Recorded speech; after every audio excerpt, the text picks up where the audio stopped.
ada sekitar 7 wacana yang wajib dipatuhi oleh para pelaku peminjaman online agar para debitur tidak merasa dirugikan.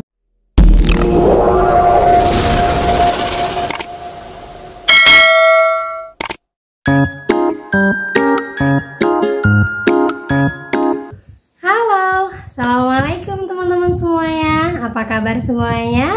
Semoga sehat-sehat walafiat ya. Buat yang sedang sakit, saya doakan semoga semuanya cepat sehat. Dan yang buat dalam perjalanan, saya doakan selamat sampai tujuan.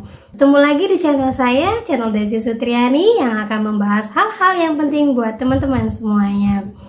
Oke, lanjut saja teman-teman ya. Sesuai dengan judulnya lagi, kita akan membahas tentang peraturan baru yang dikeluarkan oleh OJK tentang tata cara penagihan pinjaman online yang perlu teman-teman ketahui, apalagi teman-teman yang sekarang sedang terlilit dalam pinjaman online.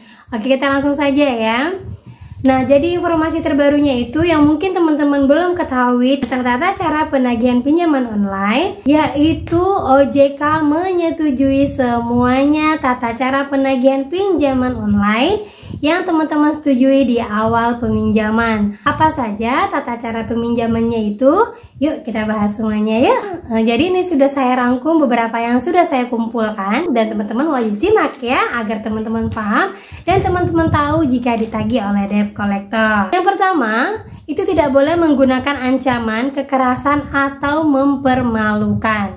Jadi kalau teman-teman ditagih oleh debt collector di luar ataupun di dalam rumah, jika dia bernada ancaman, jika dia bernada kekerasan, teman-teman bisa memvideokan debt collector itu sebagai bukti untuk dilaporkan kepada pihak yang berwajib. Yang kedua, tidak boleh menggunakan kekerasan fisik ataupun verbal. Jadi tidak boleh ada cacian, tidak boleh ada baku hantam, tidak boleh menyentuh ataupun tidak boleh ada yang menahan. Misalnya teman-teman ditahan barang ketemu sama debt collector di luar atau dia bernada ancaman seperti meneriaki teman-teman. Teman-teman jangan takut, teman-teman tinggal videokan aja bahwa debt collector ini melakukan tindakan kekerasan secara verbal dan secara fisik. Terus yang ketiga, penagihan hanya boleh dilakukan kepada debitur. Nah, jadi sebelumnya jika teman-teman punya keluarga yang melakukan pinjaman online, tapi teman-teman merasa risih karena ditagih, dan ada juga yang pernah saya alami, itu salah satu karyawan saya itu menyimpan nomor saya karena kebetulan saya adalah seorang HRD dulunya, jadi mungkin dia menyimpan nomor telepon saya di situ. Nah, saya beberapa kali dapat penagihan ataupun ancaman dari debt collectornya itu.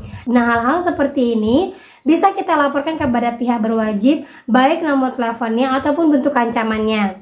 Jadi buat teman-teman yang sering mendapatkan seperti itu, jangan takut dan jangan khawatir, teman-teman sekarang sudah dapat perlindungan. Terus lanjut lagi, tidak boleh terus-terusan menagih sehingga mengganggu para debitur.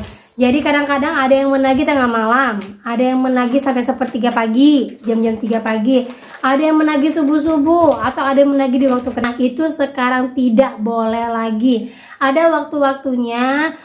Misalnya pagi orang mau berangkat kerja itu tidak boleh, atau pada saat menagih itu misalnya datang ke rumah ada istrinya atau ada keluarganya, mungkin hanya boleh disampaikan saja, tidak boleh langsung mencaci, tinggal disampaikan secara baik-baik, diomongkan bahwa si A belum membayar, tapi tidak boleh dengan kekerasan. Nah, bolehnya juga melalui telepon, itu mungkin di jam-jam makan siang atau di jam-jam pulang kerja, dan tidak boleh di jam istirahat pada saat mau tidur. Nah, begitu ya. Lanjut lagi, yang kelima, hanya boleh ditagihkan kepada alamat debitur. Jadi, kalau teman-teman menemukan debt collector menagih di luar selain di rumah teman-teman, misalnya teman-teman lagi belanja, mereka menahan motor teman-teman, atau pada saat teman-teman sedang ke rumah saudara, nah ketemu dengan debt collector yang kebetulan sedang melintas, itu teman-teman bisa memvideokan debt collector tersebut dan melaporkan tindak kekerasan ini kepada pihak berwajib. Nah, jadi teman-teman bisa bernafas lega karena teman-teman dilindungi pihak berwajib. Jadi para debt collector hanya boleh menagih di rumah para debitur saja, begitu ya. Lanjut lagi yang keenam, hanya boleh dilakukan penagihan pada jam 8 pagi sampai jam 20 sesuai dengan waktu setempat. Begitu ya, misalnya kalau daerah timur jam 8 itu udah kira-kira itu udah tengah malam atau berapa gitu kan, karena kita WIB dengan WITA itu kan jaraknya 1 jam sampai 2 jam gitu ya teman-teman ya. Nah, jadi hanya boleh dilakukan dari jam 8 sampai jam 20 malam, itu pun di jam istirahat dan tidak boleh mengganggu seandainya dia sedang bekerja. Lanjut lagi, penagihan selain di alamat debitur, misalnya di luar, itu hanya boleh dilakukan sesuai dengan persetujuan debitur.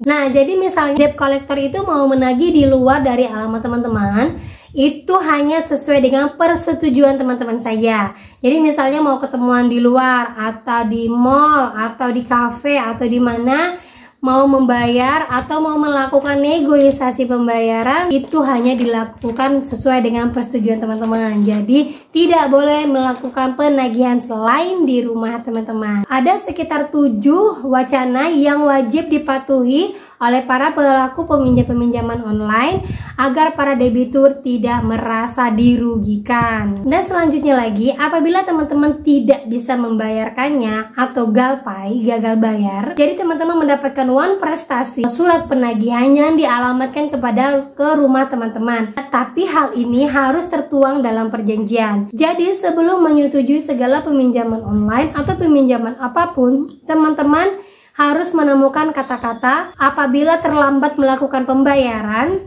maka akan diberikan surat peringatan yang akan ditujukan ke alamat para debitur. Jadi para debt collector tidak semena-mena untuk menagih teman-teman atau melayangkan surat misalnya ke kantor teman-teman, ke tempat kerja teman-teman, atau ke rumah saudara teman-teman. Jadi hanya di alamat teman-teman saja. Cuman kabar buruknya, peraturan penagihan debt collector ini bukanlah dikeluarkan oleh OJK, tapi dikeluarkan oleh para pelaku peminjaman online yang diharuskan oleh OJK. Jadi istilahnya begini, OJK meminta kepada pelaku peminjaman online ini untuk mengeluarkan tata cara penagihan yang dilakukan oleh debt collector. Nah, itulah dia 7 yang sudah saya jelaskan tadi. Jika 7 ini sudah dilengkapi oleh para pelaku peminjaman online tadi ini, maka dia disetujui oleh OJK untuk melakukan atau membuka bisnis pinjaman online ini.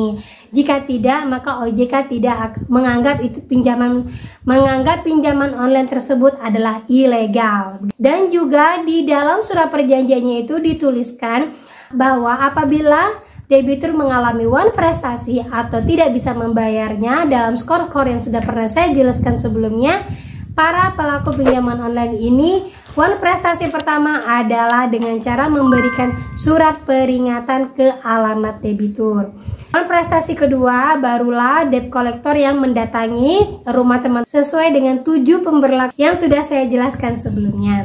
Nah, begitu ya teman-teman ya. Nah, jadi buat teman-teman yang sekarang saat ini pusing karena selalu ditagih oleh debt collector karena pinjaman teman-teman perlu bernafas lega karena segala sesuatunya sudah dilindungi. Nah, juga buat teman-teman yang lain, saya sarankan hiduplah sesuai dengan kemampuan teman-teman. Jadi lakukanlah peminjaman apabila teman-teman benar-benar membutuhkannya dan benar-benar mampu untuk membayarnya agar kalian bisa melanjutkan hidup kalian semuanya.